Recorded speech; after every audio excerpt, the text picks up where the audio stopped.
శ్రీ లక్ష్మీ కుబేరాయ నమః. అందరికీ నమస్కారం అండి.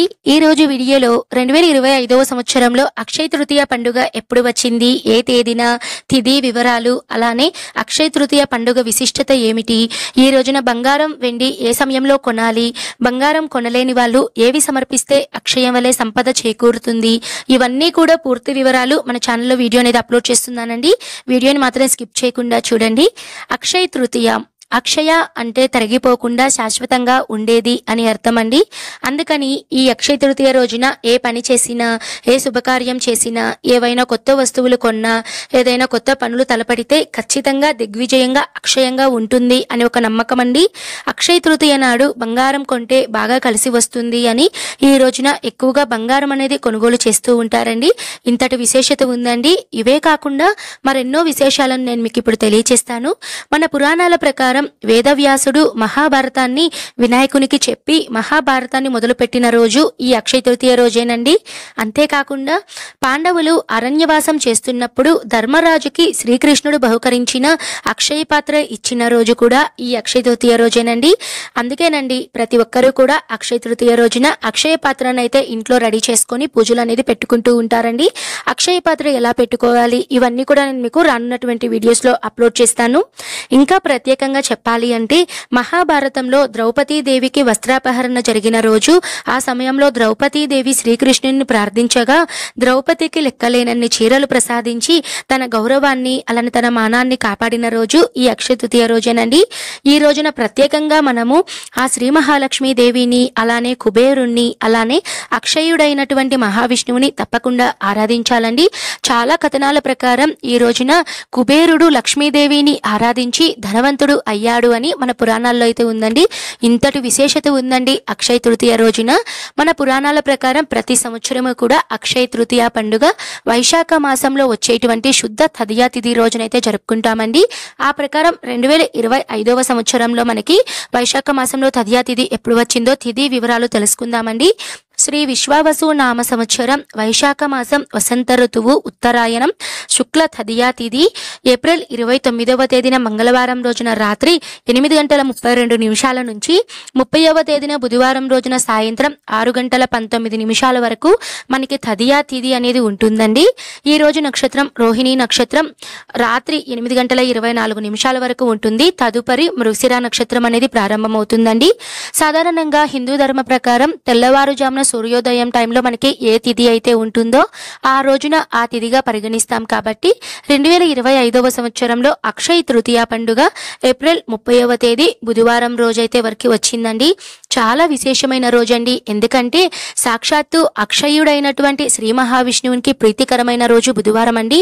బుధవారం రోజున ఎక్కువగా విష్ణు ఆరాధన అనేది చేస్తూ ఉంటాము. ఈ రోజున అక్షయ తృతీయ పండుగ అనేది రావడం చాలా విశేషం అండి. ఈ రోజున మనం బంగారం వెండి ఏ సమయంలో కొనుక్కోవాలో తెలుసుకుందామండి. దానికన్నా ముందుగా ఈ రోజు శుభ సమయాలు అశుభ సమయాల గురించి తెలుసుకుందాము. ఈ రోజు అమృత గడియలు వచ్చేసి మనకి మధ్యాహ్నం 1:25 నుంచి 2:51 వరకు అమృత గడియలు ఉన్నాయండి. తిరిగి మళ్ళీ అమృత గడియలు సాయంత్రం 5:28 నుంచి 6:55 వరకు అయితే ఉంటుందండి. ఈ రోజు బ్రహ్మ ముహూర్తం వచ్చేసి 30వ తేదీన బుధవారం రోజున తెల్లవారుజామున 4:18 నుంచి 5:06 వరకు అయితే మనకి బ్రహ్మ ఈ సమయంలో కూడా మీరు లక్ష్మీదేవికి ఆరాధన అనేది చేసుకోవచ్చండి. ఈ రోజు అశుభ సమయాలు చూసుకున్నట్లయితే రాహుకాలం మధ్యాహ్నం 12 గంటల నుంచి 1:30 వరకు, యమగండం బుధవారం రోజున ఉదయం 7:30 నుంచి 9 గంటల వరకు, దుర్ముహూర్తం మనకి ఉదయం 11:36 నుంచి 12:26 వరకు, వర్జ్యం చూసుకున్నట్లయితే మనకి రాత్రి 9:26 నుంచి 10:54 వరకు. ఈ రోజు గుళిక వచ్చేసి ఉదయం 10:38 నుంచి 12:13 వరకు అయితే మనకి గుళిక ఉందండి. అయితే ఈ రోజు పూజ ఏ సమయంలో చేసుకోవాలండి అంటే మీరు ఉదయాన్నే బ్రహ్మ ముహూర్తంలో లక్ష్మీదేవికి, కుబేరునికి, అలానే శ్రీ మహావిష్ణువునికి పూజ అనేది చేసుకోవడానికి ప్రయత్నించండి. మీకు అంత ఉదయాన్నే పూజ చేయడం కుదరలేని వాళ్ళు ఉదయం మీరు 6 గంటల నుంచి 9 గంటల లోపల మీరు పూజ అనేది, సాయంత్రం మీరు మళ్ళీ ఎప్పుడు పూజ చేసుకోవాలండి అంటే 5 గంటల నుంచి మీరు 7 గంటల లోపల ఎప్పుడైనా సరే పూజ అనేది చేసుకోవచ్చండి. ఈ రోజు బంగారం వెండి ఏ సమయంలో కొనాలండి అంటే ఈ రోజున మీరు మధ్యాహ్నం పై నుంచి బంగారం అనేది కొంటే చాలా మంచిది. మంచిదండి. ఒకవేళ మీరు ఉదయం కొనాలి అనుకున్న వాళ్ళు రాహుకాలం యమగండం టైమింగ్స్ అనేవి చూసుకొని బంగారం అనేది పర్చేస్ చేయండి. ఈ రోజు ప్రత్యేకంగా బంగారం వెండి ఏ సమయంలో కొనాలి అంటే మధ్యాహ్నం 12 గంటల పై నుంచి సాయంత్రం 6 గంటల లోపల ఎప్పుడైనా సరే మీరు బంగారం అనేది పర్చేస్ చేయొచ్చండి. ఈ రోజు బంగారం కొనలేని వాళ్ళు ఏ వస్తువులను కొంటే మీకు అక్షయం వల్ల సంపద చేకూరుతుంది అంటే ఈ రోజున ముఖ్యంగా ఉప్పు ప్యాకెట్ అండి. కళ్ళు ఉప్పు ఉంటుంది కదండి, కళ్ళు ఉప్పు ప్యాకెట్ అయితే తప్పకుండా ఇంటికి తెచ్చుకోండి. కుతే మీరు ఈ రోజున కొత్త చీపురు కట్టలు, కొత్త కవ్వం, అలానే బియ్యం, ఉప్పు, పప్పు, ధాన్యాలు ఏవైనా సరే మీరు కొత్తగా ఇంటికి తెచ్చుకుంటే చాలా మంచిదండి. ముఖ్యంగా అయితే లక్ష్మీదేవికి ప్రీతికరమైనటువంటి మంగళకరమైన వస్తువులు ఏవైనా సరే అండి, అంటే లక్ష్మీ గవ్వలు, గోమతి చక్రాలు, జువ్వాది పొడి, పచ్చకర్పూరం, గురువింద గింజలు, తామర గింజలు ఇలా మీరు ఏవైనా సరే ఇంటికి తెచ్చుకోవచ్చండి. తప్పకుండా ఈ రోజున శ్రీ మహాలక్ష్మీదేవిని, కుబేరుణ్ణి, అలానే శ్రీ మహావిష్ణువుని ఆరాధిస్తే చాలా విశేషమైనటువంటి ఫలితాలన్నిటి. అక్షయ తృతీయ రోజున ఎన్నో విశేషతలు అయితే ఉన్నాయండి. ఈ రోజున గౌరీ పూజ అనేది చేస్తూ ఉంటారు, బలరామ జయంతి, లక్ష్మీనారాయణుల పూజ అనేది జరిపిస్తూ ఉంటారు, బసవేశ్వర జయంతి, అలానే సింహాచలంలో వరాహస్వామికి నిజరూప దర్శనం అనేది ఉంటుందండి. ఈ రోజున చందనోత్సవం అనేది జరుగుతూ ఉంటుంది. చాలా విశేషత అండి ఈ రోజున అండి.